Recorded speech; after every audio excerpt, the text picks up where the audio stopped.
For most of history, women have never been seen as their own. We've only really been seen as an accessory to our husbands, our fathers, or some male relative. And unfortunately, many women, even in today, have found themselves in a lot of abusive situations, unable to free themselves, especially in a time period where women really had no agency. Divorce was very rare. But women did turn to other women for some guidance, for some help. We've always needed to vent about our problems, and that's what women would do. It was fairly common for women to spend a lot of their times in apothecaries in the 17th century. Whether they were working in them or they were there visiting, buying some herbs and remedies for your usual aches, fevers. But some of these places were also a place where women would go to just gab with the girls, get some advice, even do some tarot readings, do some magic. Unless you lived in a very Christian area, that probably was not allowed because then you would have been killed most likely, which most women were considered a witch even if you were just super pretty, so I digress. Some of these women would vent about their shitty husbands, how to deal with their husbands, how to deal with these lives. But there were women who worked in these apothecaries who had just the product for them. Introducing poison. It's fast, it's quick, and it's efficient. You don't even have to buy anything else. It's all ready for you in this little bottle. Just add a few drops into your husband's food, his drink, his tea, his alcohol, and the poison will do the rest for you. Your husband will drop dead and nobody will suspect a thing, and you are now free. Until too many women started getting called out because a lot of men started dying, and suddenly you're being blamed and you're being targeted for the murder of a bunch of men because I guess you run an apothecary shop, or maybe you're at the wrong place at the wrong time and now you're being considered a witch and you're now responsible for over 600 men dying. Throughout history, there has been so many cases of women poisoning their husbands, whether it was out of survival or not. And today, I want to talk about two different cases and discuss what happened in these cases, how much of it is true, how much of it is a legend, how much of it is fabricated, and how many of these cases have just been lost to time where people have added more gruesome details just to make these women more evil and vile. Or maybe these were just women trying to survive in a world where they had nothing.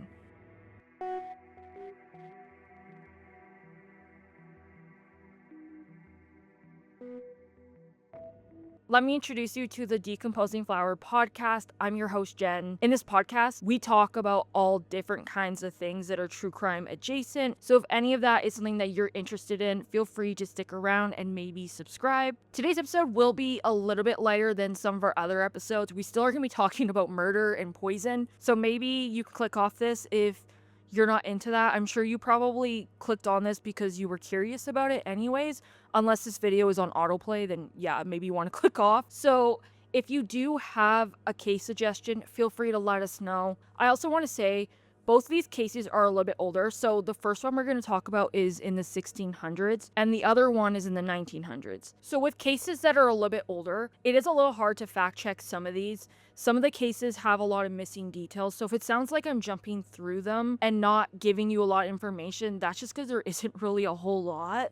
Some of these cases are more so like a myth or a legend, so feel free to make up your own conclusion in the comments down below. But if I do get anything wrong and you know more about this topic, or you are from these areas in the world and you want to add on to it, or you want to say this is a local legend, or is this like those legends that tourists come in and spread and they're not that crazy, feel free to let us know. I also do want to give a little apology for my pronunciation of certain words. Some of these words are a little hard. I apologize. So let's go back to the 17th century. This was a time period where most women, like I said, had really no agency. Women did have the ability to work, but a lot of women found themselves in apothecaries, like I said earlier. Women were pretty much the sole caretaker of the families. They were the ones that were going to these apothecary shops, buying remedies, doing new recipes, and taking care of their family. A lot of these apothecary shops were run by women or widows who would treat you for your typical aches, fevers, pain, but they also were there to provide women with emotional support, even to kind of vent with you. And like I said, they also did some tarot readings. Depending on where that was, you most likely were doing that underground, because if it was Christian, definitely we're not going to be doing that. In the mid 1640s, in one of these shops in Rome was 6 women where by day they made potions and remedies, and by night they were brewing up some poison in the back room. These 5 women had the solution to every woman's biggest threat and problem: shitty, abusive men.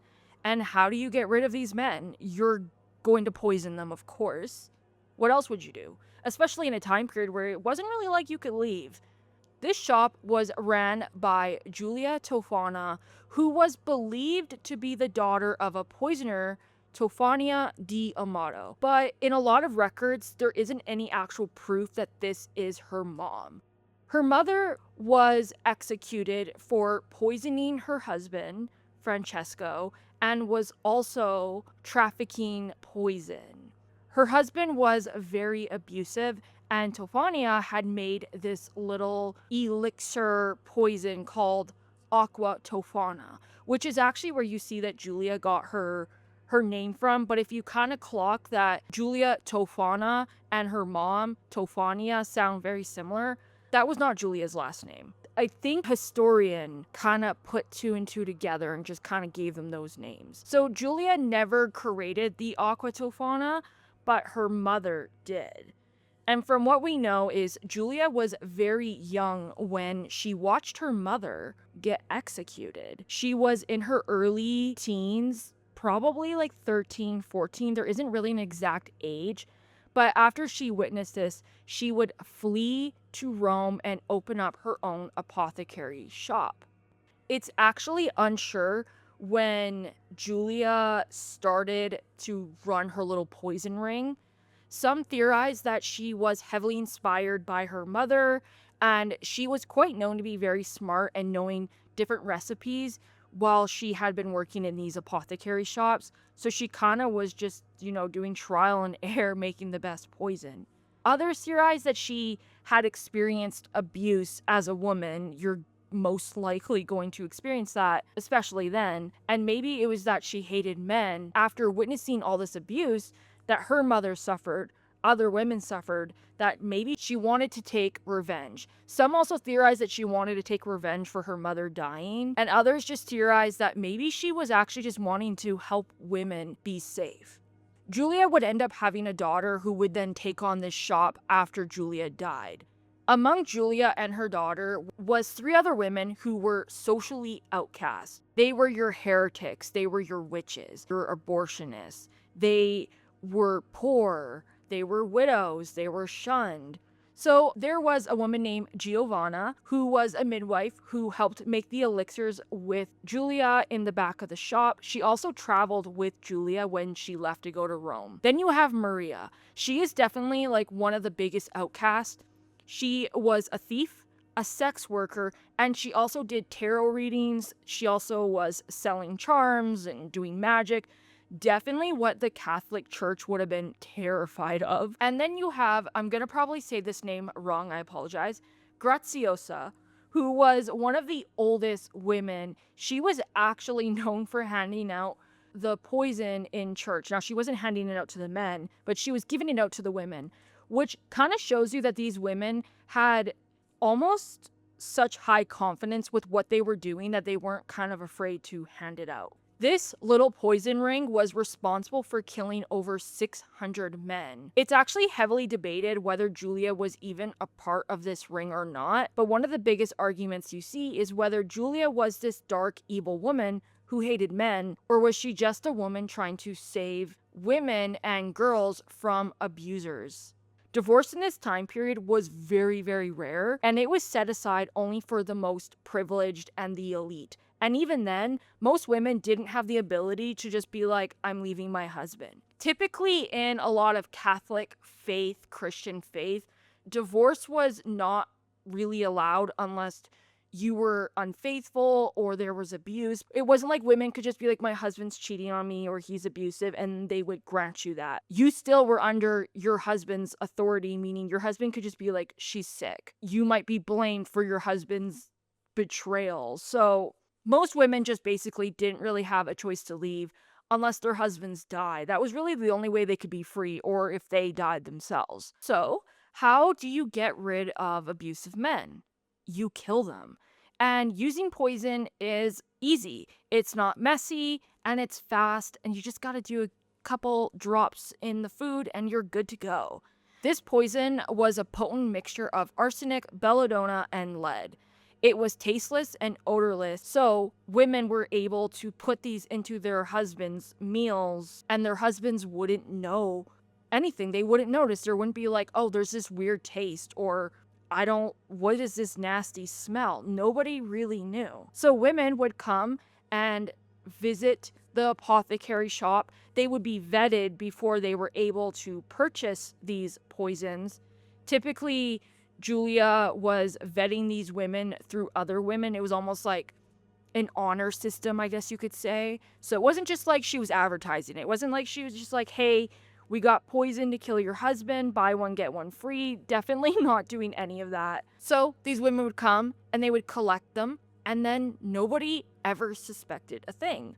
These women had this down to an art because they made sure to put the poison in a vial that had a picture of Saint Nicholas, who, if you didn't know, is like actually the inspiration for Santa Claus. He was known as a holy figure who handed out gifts to people, and his picture was on the label of these vials that was used for holy water.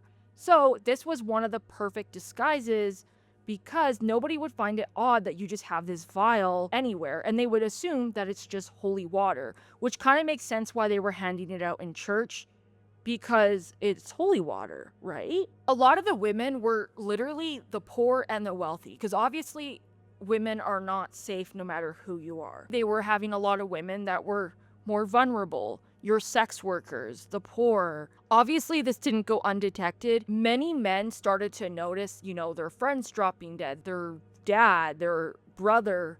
They started to kind of pick up that there was this plague affecting only men.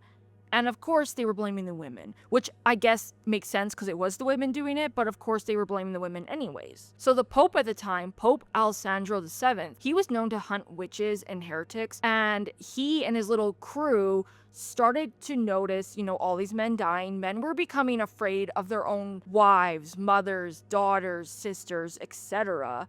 And so he gained a couple of narcs, and these men would go and spy and stalk women into brothels or the dark alley, women that they highly suspected, trying to get any ounce of information that they could. And one of the women that they had that was basically the entire whistleblower was a duchess named Anna Maria. She allegedly had bought some poison. She put in her husband's food, and before her husband ate it, she got cold feet, begged him to not eat it, started freaking out. I don't know why she didn't just throw it out. I'm not too sure. Maybe she was afraid. I don't know. But she told her husband not to eat it, that there was poison, and obviously her husband is probably shocked. So he demanded that she tell him who did this. And that's when she would give him the name of the women. When they found out who these women were, they would execute them. But what makes this story even more wild is we have no idea if any of this is even true. A lot of people think that it's just a giant myth, that it's a legend, because there really isn't any records of this happening. Some sources state that Julia died in her sleep and her daughter carried on the poison ring until they were all caught and executed. Others state that she was executed with the other women in 1659.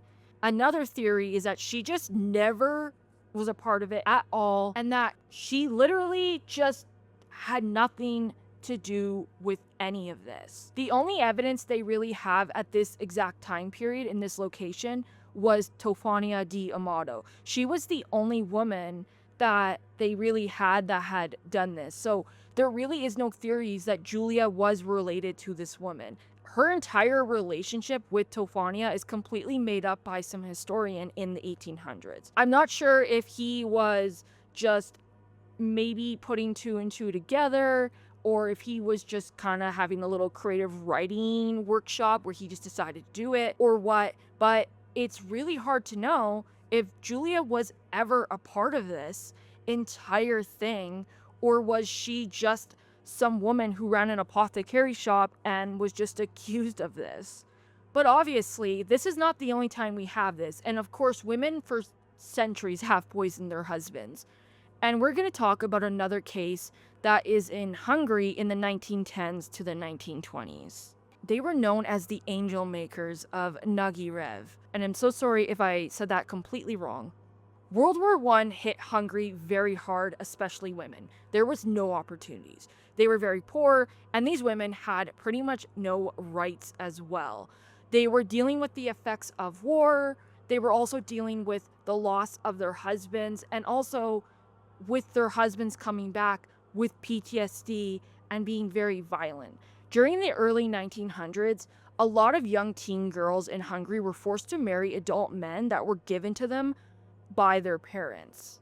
This was fairly common at the time in Hungary. These young girls had no choice, and divorce at this time was not allowed. There was really no exceptions.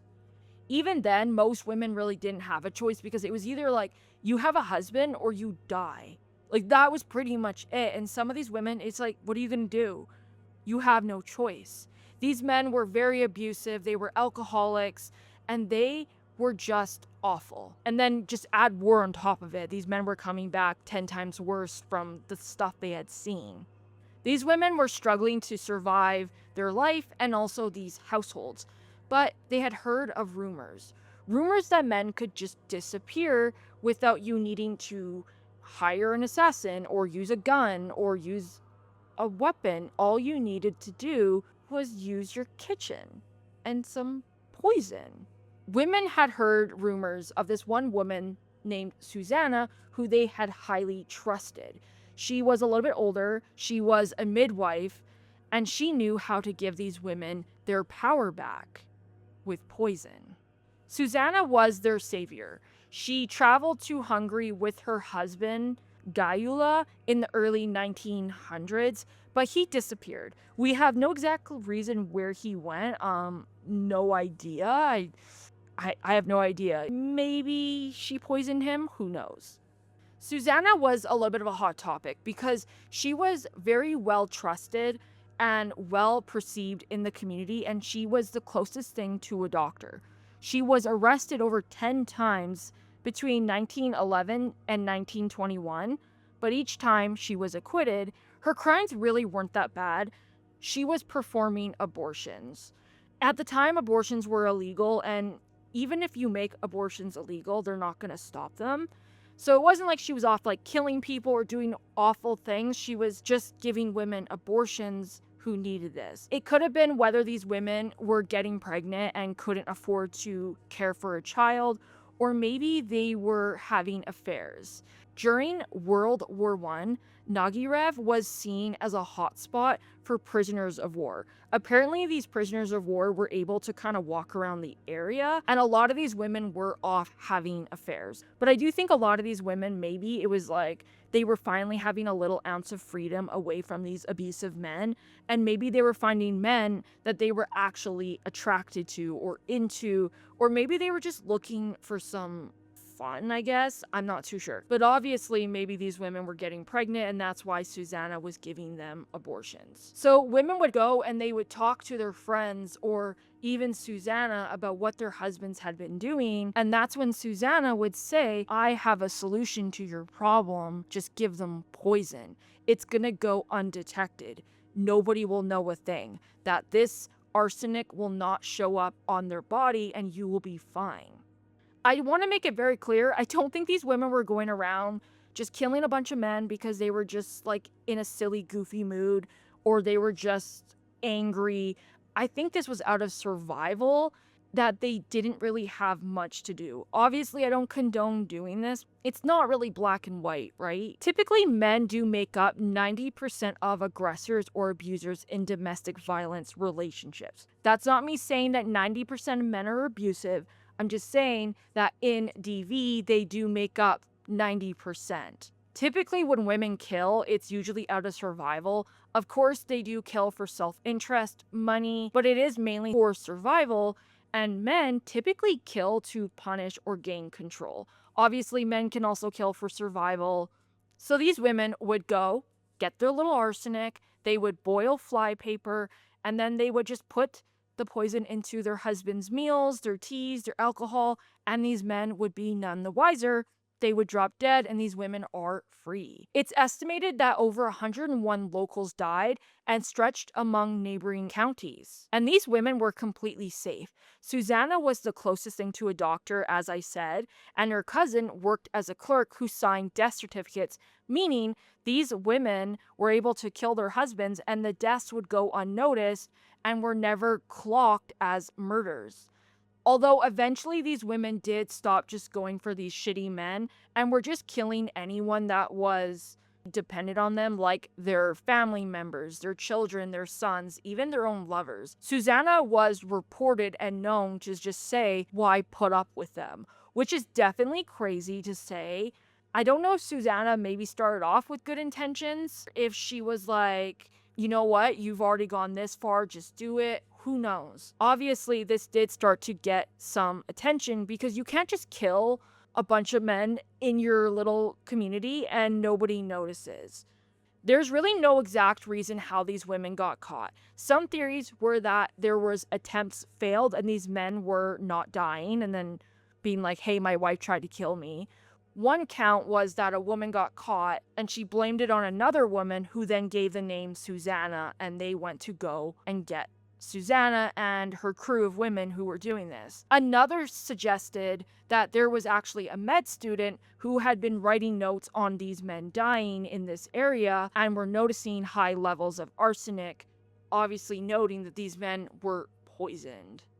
But where this case gets even more messy is by 1929, over 28 women were suspected of 160 murders, while others reported that there was up to 300 cases of murder, and another suggesting that there was only 40 to 50. So that is a huge, massive gap. 40 to 300 is definitely a crazy gap, meaning how many of these numbers are accurate, how many of these are fabricated. Even if it was just 40, that is still a lot, but 40 to 300 is crazy.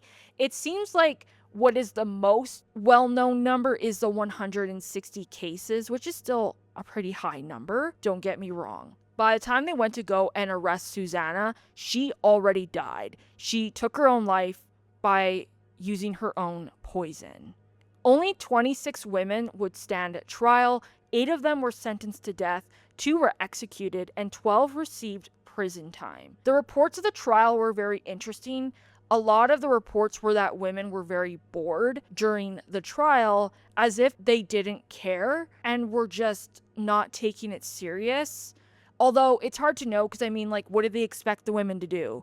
Were the women bored, or were the women just traumatized, or maybe they were very hard from the life they lived? Were they expecting these women just to smile? I don't know. Some of these women reported blaming other women, some blamed Susanna. The motive was also another mystery. It seems that the theories are that, one, they were trying to leave abusive marriages, another is that they wanted to own some land, and another is that they wanted to stay with the lovers they made during the war. But we don't know to this very day. Obviously, Susanna is not all to blame. Yes, she was supplying the arsenic, but she wasn't the one killing the men. But it's hard to know if Susanna was just a manipulative woman. Was she finding women that were extremely vulnerable? Or was she just finding women that needed to be saved? But it's hard to know. Is this a case where Susanna just got off on seeing men die and was a sadist? Or was she trying to save these women? How many of these reports of these women have been fabricated? Was it really as bad as it says? Or were these women just trying to survive in a world where they had nothing. Obviously, murder is murder and it's not okay. I think we can all agree on that. But it's definitely a very interesting topic. Is this black and white, or was this a situation where women were almost backed into a corner and had nothing to do but attack back and get safe? Or were they using that as an excuse? I'm really curious to know what everyone else thinks. Do you think this is a black and white case? Or do you think that they have fabricated a lot of the details in both the case of Julia and also the angel makers? Let us know your thoughts in the comments below. I would love to hear what you guys think. But that is where we're at for today's episode. Thank you so much for listening. If you do have a case suggestion, we do have a Google form that you can fill in or you can leave in the comments below. And we will see you guys next week.